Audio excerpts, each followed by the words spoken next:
Israeli Prime Minister Benjamin Netanyahu said today that he would not join in ceasefire talks over his demand that Israel remain in control of Gaza's border with Egypt. He spoke after thousands of workers across Israel walked off their jobs following a night of protest over Netanyahu's failure to negotiate a deal for the release of those held in Gaza. All this after the recovery of the bodies of 6 more hostages. Across Israel overnight, hundreds of thousands took to the streets in the biggest protest since the war began almost 11 months ago. In Tel Aviv, police and protesters clashed. Nationwide, some 24 people were arrested. Today, protesters blocked a main road in the city, demanding that Israeli Prime Minister Benjamin Netanyahu reach a deal to return the 100 or so Israeli hostages still in Gaza. I think we have a criminal government who lets the hostages be murdered only for the sake of the coalition. And we have a prime minister who doesn't think of the good of the country, but only of his own good. A general strike disrupted flights at Israel's international airport, and some hospitals were only partially operating.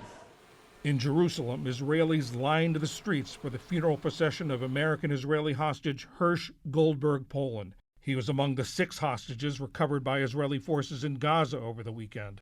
Today, Netanyahu said Hamas would pay a heavy price for their deaths. At the funeral, Goldberg Poland's mother, Rachel, mourned her son. For 23 years, I was privileged to have the most stunning honor to be Hersh's mama. I'll take it and say thank you. I just wish it had been for longer. At the White House, President Biden added to the pressure on Netanyahu. Mr. President, do you think it's time for Prime Minister Netanyahu to do more on this issue? Do you think he's doing enough? No. In Gaza, a polio vaccination campaign continued. Israel and Hamas have agreed to pause fighting in select areas until Tuesday. The goal is to vaccinate more than 600,000 children. In these conditions we live in, with the diseases spreading among children, vaccination is now very important to protect our children. God willing, in these days of war, peace will prevail for everyone. And in the West Bank city of Jenin, an Israeli military operation continued, the 5th day of heavy fighting. So far, at least 20 Palestinians have been killed. At the White House today, President Biden said the United States will hold Hamas leaders accountable for American-Israeli Hersh Goldberg Poland's death. He also met with the U.S. team trying to reach an agreement that would free the remaining hostages. Yohanan Plesner is president of the Israel Democracy Institute. He is a former aide to both Prime Ministers Ariel Sharon and Benjamin Netanyahu.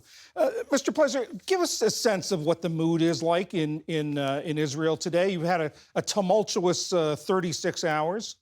Yeah, it's a very emotional period. The fact that 6 of our hostages have been murdered in cold blood, and just 24 hours before the IDF soldiers have actually reached them, was received as a major blow for, I think, for all Israelis, and the protests that erupted have reflected that. Now we have to understand we have to be able to hold 2 complex thoughts at the same time.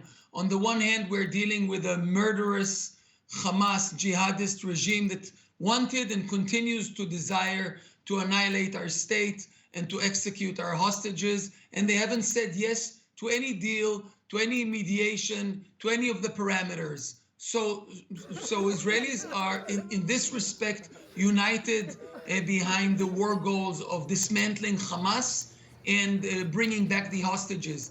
At the same time, a growing number of Israelis, perhaps a majority of Israelis, do not trust the way the Prime Minister is conducting and carrying out this war and operation, and specifically the attempt to bring back the hostages.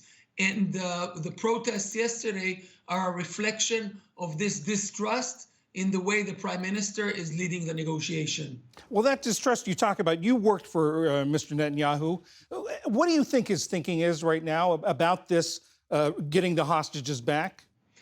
Well, the Prime Minister basically conveyed to the Israeli public the message that only increased military pressure will bring back the hostages. Now, on the one hand, increasing the military pressure puts obviously pressure on Hamas and its leadership and produces a positive outcome, but it also has costs. It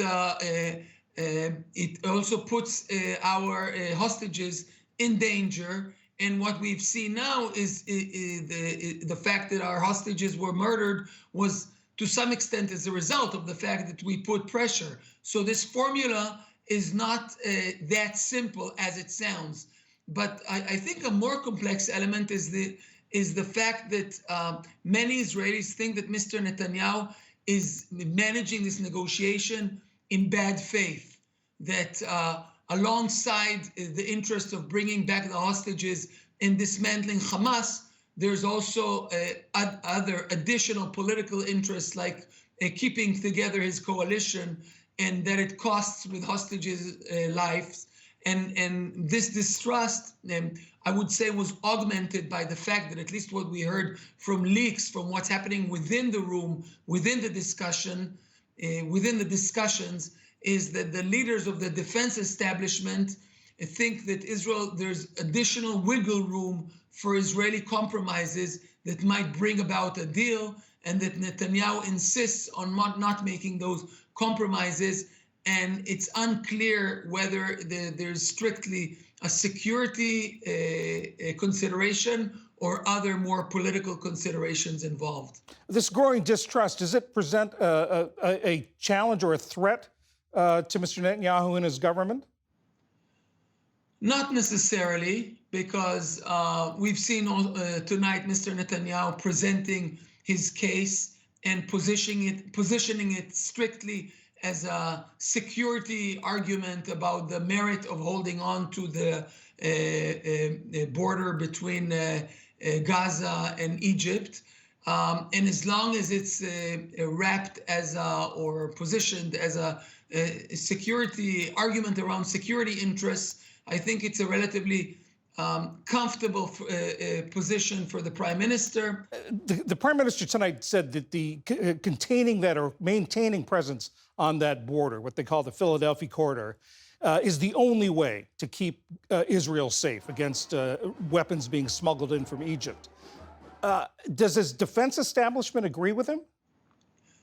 No, not necessarily. We actually heard the chief of staff of the IDF say that Israel can also give up on its on holding on to this corridor temporarily, or think of other arrangements. For example, if we get security guarantees from the United States and the Egyptians, and one has to see it in a broader context. This is a whole issue of risk management. There are the lives of the hostages.